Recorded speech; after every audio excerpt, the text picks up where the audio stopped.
What up, Money Buffs? I'm Ryan. I'm Jonah. And you're tuned into Cash Compound's 2 cents on the movie The Big Short. In this series, we will rate films that we watch that have financial aspects to them and let you know if it's financially fresh or a waste of your wallet. Or junk for your Jeffersons. A wash on your Washingtons. A bad bet for your Benjamins? Mm-hmm. Yeah, this is where we, 1, go over our thoughts on the movie, key scenes that stood out, and whatever else we think of. 2, we take a look at the financial actions in the movie. And 3, we'll let you know if this movie is even worth your time. So, silence your cell phones, grab your popcorn, sit back, and enjoy your film.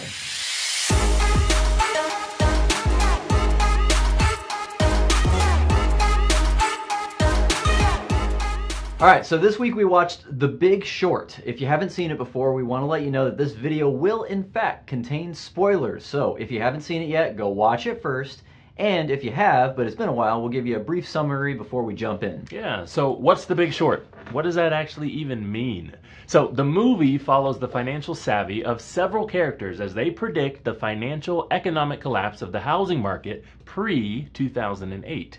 These characters are played by Christian Bale, Steve Carell, Ryan Gosling, and Brad Pitt. All-star cast. All stars. Bale's character, which is Michael Burry, is accurately named, but for the other characters, they actually have different names even though they were based on real-life people. So Steve Carell plays Mark Baum. In real life, that's Steve Eisman. Gosling plays Jared Vinnett. Real life, Greg Lippin.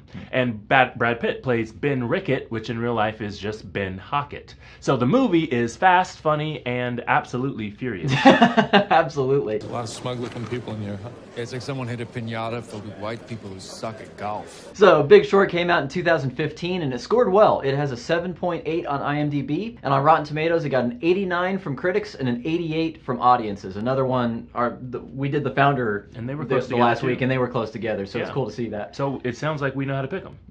Word. All right, the performances were great across the board. Christian Bale morphs into the role of Burry and is equal parts awkward and brilliant, communicating complex financial jargon, all while barefoot and listening to thrash metal. During the 1930s, the housing market collapsed nationwide by roughly 80%. I mean, half of all mortgage debt was in default. I mean, there were very specific identifiers, extremely recognizable. He saw the potential crisis when he was actually reading paperwork on these loans, and he saw how fragile the whole system was. Carell is loud and brash as Baum, but still instills the character with broken humanity. He had a past tragedy, and he had these particular personality quirks. I don't care, Porter. This guy's whole business is built on ripping people off. How long can that last? Bye, everybody. But he still brings humanity into the character. Gosling's fast-talking and crass as Vinnett, and he pulls double duty as the film's narrator. I told you we'd meet later. Unfortunately, it's in a place like this, which I would never be. I never hung out with these idiots after work, ever. I had fashion friends. And then Pitt is calm, collected, soft-spoken, and razor-sharp in his observations. This salad's good. You know, every one of these vegetables is fresh from my garden.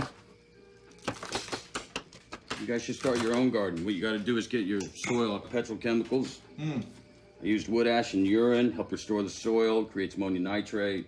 Seeds are going to be the new currency. And not those Franken seeds from Monsanto. I'm talking about good, healthy, organic seeds. Make yourself a garden. Learn to live on land. Again, great performances across the board. So Jonah, what scene stood out to you? Okay, so I personally love the scene where Bale's talking to the banks. I want to buy swaps on mortgage bonds, credit default swap that will pay off if the underlying bond fails. You want to bet against the housing market? Why? Those bonds only fail if millions of Americans don't pay their mortgages. That's never happened in history. If you'll excuse me, Dr. Berry, it seems like a foolish investment. Based on prevailing sentiment of the market, banks, and popular culture, yes, it's a foolish investment, but everyone's wrong. That's a good one. This is Wall Street, Dr. Berry. If you offer us free money, we are going to take it. My one concern is that when the bonds fail, I want to be certain of payment in case of solvency issues with your bank. Telling them that he wants to short the housing market. So to make sure we're all on the same page, shorting the housing market means betting against it. So basically, Burry sets up deals with banks that if certain housing loans fall through, he gets a payout. The housing market is propped up on these bad loans. It's a time bomb, and I want to short it. Through what instrument, Michael? There are no insurance contracts or options for mortgage bonds. The bonds are too stable. Lawrence, this is what I'm going to do. I am going to get a bank to make me one. And then I'm going to buy it. These loans were thought to be indestructible. They were all based on mortgages. So the banks agreed, thinking that they're taking him for a fool and they'll just end up making a fortune off of him. Yeah, these scenes were interesting. On the one hand, I'm looking forward to the system crashing down just to see these smug and corrupt people buckle. On the other hand, you know the collapse is going to hurt the populace, so it's hard to get too excited about it. I like how the movie comes at it from a similar mindset, showing these guys as ahead of the curve, but some of them were struggling with the morality of benefiting from an economic collapse. The movie's pretty angry at the fraud, corruption, and hubris and hypocrisy at the end. Yeah, so any scenes stand out to you? I love when movies break the fourth wall.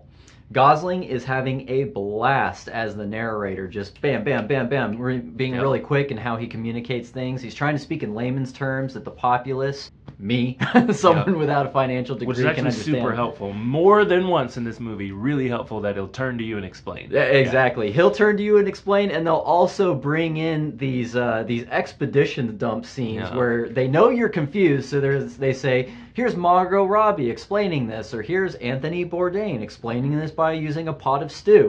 A collateralized debt obligation. It's important to understand because it's what allowed a housing crisis to become a nationwide economic disaster. Here's world-famous chef Anthony Bourdain to explain.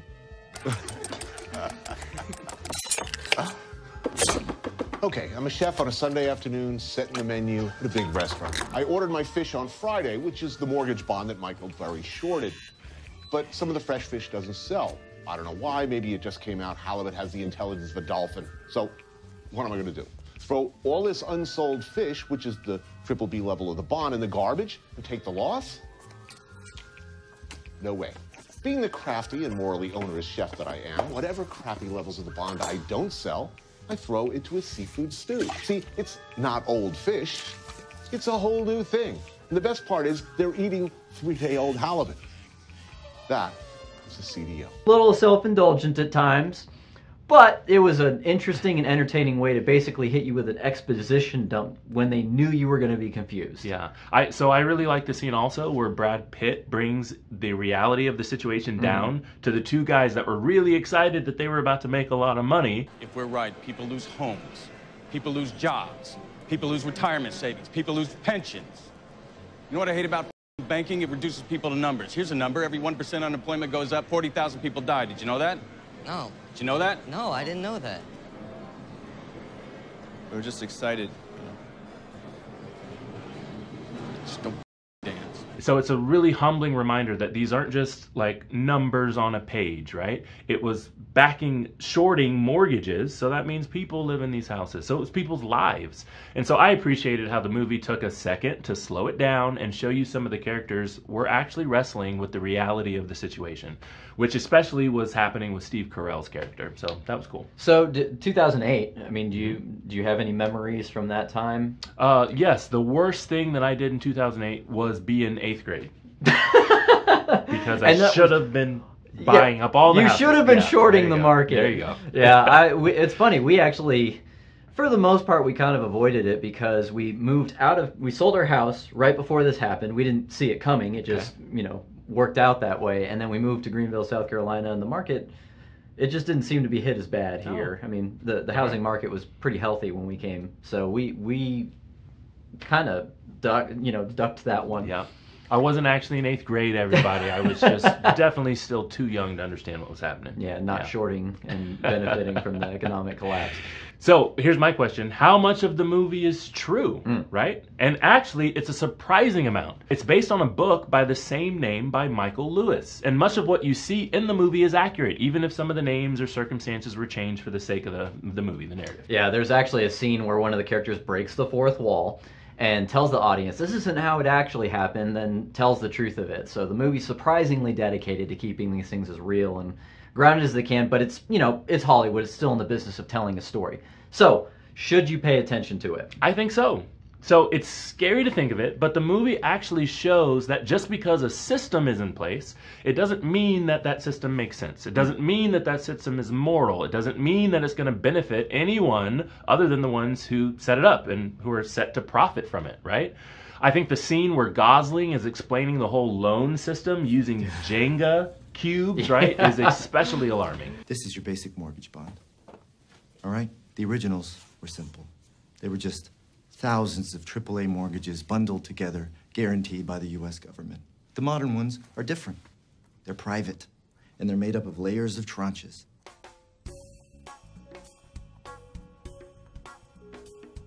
The highest level AAA is getting paid first. The lowest rated B is getting paid last, taking on defaults first. Now, obviously, if you're buying Bs, you can make more money, but they're a little risky. Sometimes they fail. Chris? Somewhere along the line, these Bs and double Bs went from a little risky to dog. Where's the trash? Behind you. I'm talking rock bottom FICO scores. No income verification. Adjustable rates. Dog. The default rates are already up from 1% to 4%, fellas. And if they rise to 8%, and they will, a lot of these triple Bs are going to 0 too. And that, you're too close, is an opportunity. Okay, you're saying that at 8% the bonds fail and we are already at 4%? That's right. If they go to 8, it's Armageddon. So recently I actually made a video on our YouTube channel about the collapse of Silicon Valley Bank. So this happened in early 2023, and believe it or not, it was mortgage-backed securities that ultimately was the downfall of that bank. The same thing that this movie is all about. So this is 2023, not 2008. Yeah. So apparently a few people obviously weren't paying attention to what happened in this movie.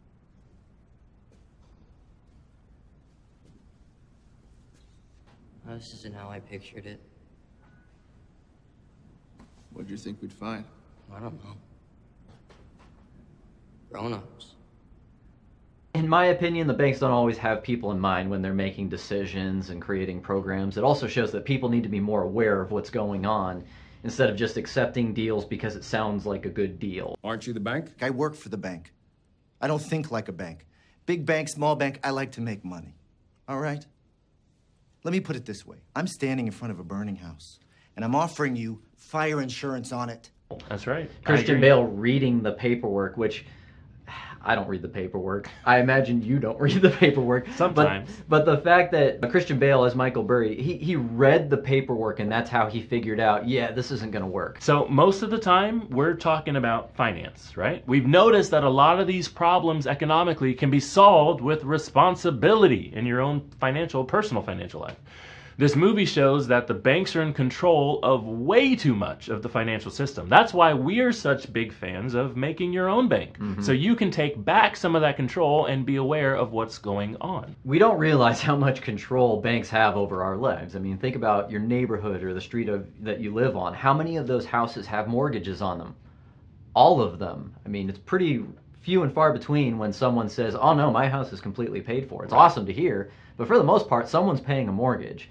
So the banks hold those notes, the banks have that paperwork, the banks could be putting your house inside of a mortgage-backed security right now, and you wouldn't know it because you're not in control. We think that control is one of the most important aspects of your financial life, and many people give up control on a daily basis by participating in plans and programs run by third-party banks.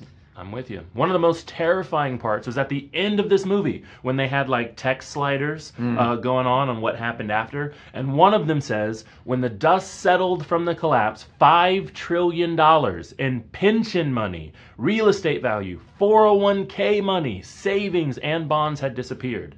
8 million people lost their jobs, 6 million people lost their homes, and that was just in the USA. So we think these programs and vehicles where we put our money are safe, but are they really? And don't be surprised by those statistics. If the banks hold your retirement money and your savings as well, then those things could be subject to loss also, as it says in there. Control, that's what's for dinner. Beef. No, I'm joking. That's just the lesson that this movie taught us.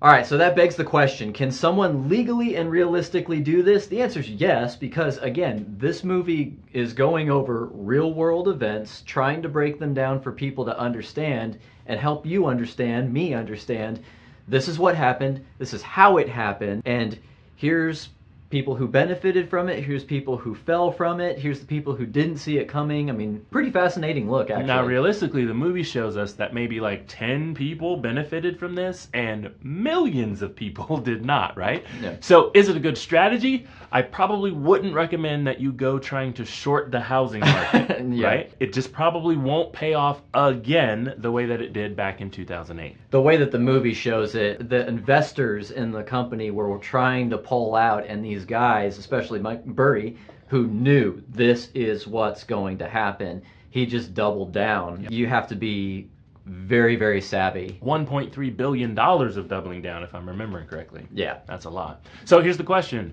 What would you do instead, right? For right now, the people who are watching this movie for the first time or watching us talk about it, what should you do now? If you can't go short mortgage-backed securities, what would you do instead? Well, here at the Cash Compound, we are in the business of cracking the code to cash flow. So we are big proponents of infinite banking, creating a whole life insurance policy that pays dividends from a mutual company and using that as a personalized bank. It helps you recapture control of your finances. It helps you recycle the interest that you're paying to someone else and instead put that into a vehicle to where you're paying that to yourself. When we see this system of banks creating these loans that are bad and ultimately hurt the person who signs the paperwork, sign paperwork that's ultimately going to benefit you, that's guaranteed to grow, that you have access to and you have better control. I love it. That's what I would suggest as well. Limit your exposure to the third-party banks and do a lot of those financing things in-house yourself, right? And that's what we teach people to do all the time. That's why sometimes people call it private banking. Yeah. It's just limiting what you're doing with them and keeping it for yourself. And it may not mean you close down all your Wells Fargo, you bury your gold, all that type of stuff, but it does mean you can take steps and not be as dependent on those systems. Yeah, so you don't end up one of those 6 million people without homes, right? Yeah, or the 8 million that lost a job. There you go. Or losing all your 401k, your pension money. Mm-hmm. So, here's my last question for you. Is this movie even worth their time? I think so. I think it's interesting. I mean, if I'm rating it as a movie, I would probably take it a notch down just because a lot of it is just communicating exposition and, you know. But as far as seeing excellent performances, seeing brilliant people be brilliant when everyone else was disbelieving them, I thought that was a fascinating thing to see. Yeah. And it taught me more about, again, I was alive in 2008, but I was not paying attention to the market or anything. I knew that the housing market had collapsed, that there was a lot of corruption going on, but this kind of gives you more of a magnifying glass on the situation. Yeah, I agree with you. If you haven't seen it yet, I definitely recommend that you watch. So on our money meter, I would give this a go for green. I thought this was pretty good. Yep, I agree. I think that it's not all the way toward financially fresh, but it really is a good explanation of what happened in 2008, especially if you're confused. Now, it doesn't dive into the Fed very much, the Federal Reserve, but maybe there's another movie coming up where we'll talk about that. So that's all from us. We hope this helped you determine whether or not you'll use your time to watch The Big Short. Yeah, and we want you to know that the comments is where you should type your answer and let us know if you're actually using a strategy like shorting the housing market, or if you agree with us. Yeah, well, and if you have a movie you'd like us to break down next, leave that in the comments as well. Yeah, so from all of us here at the Cash Compound, we'll catch you next time as we give you our 2 cents on another Hollywood classic.